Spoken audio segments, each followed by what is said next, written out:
Salam, salam sejahtera buat saudara-saudaraku semuanya. Kita berjumpa kembali di dalam renungan pagi. Saudara-saudara sekalian, marilah kita mendengar firman Tuhan. Sebelum mendengar firman Tuhan, marilah kita bersama-sama berdoa. Bapa kami surga, Bapa yang kami kenal, di dalam nama Tuhan Yesus Kristus, kami mengucapkan terima kasih atas berkat dan kasih sayang Tuhan di pagi hari ini. Tuhan yang baik, kami mau mendengar firman-Mu yang kudus. Bukakan hati pikiran kami agar kami mengerti isi firman Tuhan. Terimalah doa dan sembah kami ini di dalam nama Tuhan Yesus Kristus. Amin.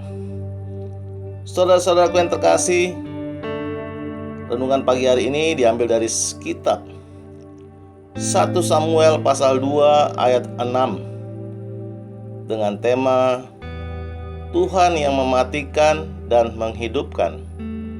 1 Samuel pasal 2 ayat 6. Sebab beginilah firman Tuhan. Tuhan mematikan dan menghidupkan.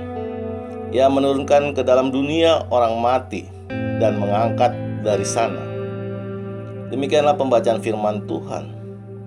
Saudaraku yang terkasih di dalam nama Tuhan Yesus Kristus, nats pagi hari ini tentang Tuhan yang berkuasa di atas bumi ini, karena Ia menghidupkan dan mematikan kehidupan manusia.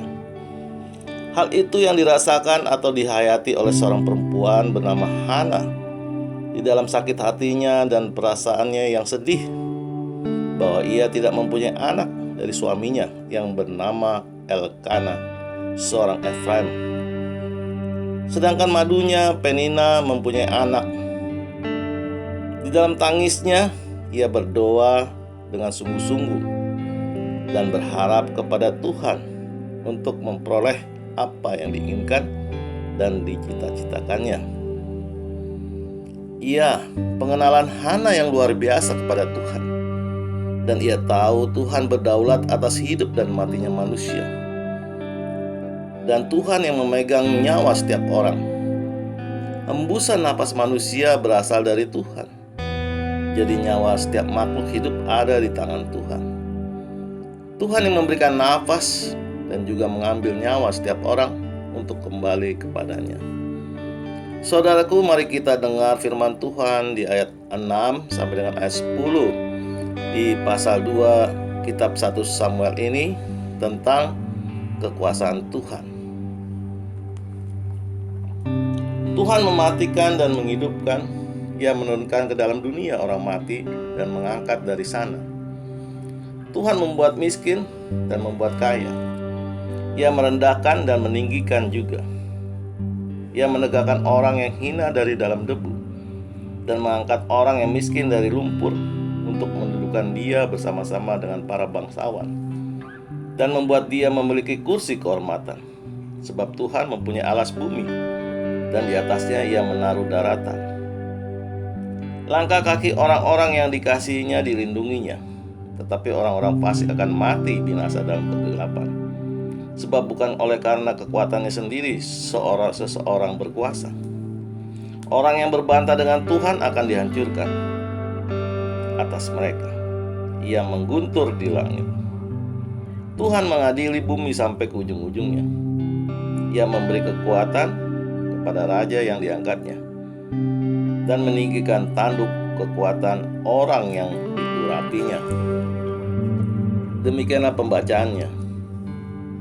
Saudaraku, kekuasaan Tuhan yang luar biasa itu membuat kita merenungkan hal itu, dan semakin kita sadar betapa lemah dan rapuhnya kita sebagai manusia.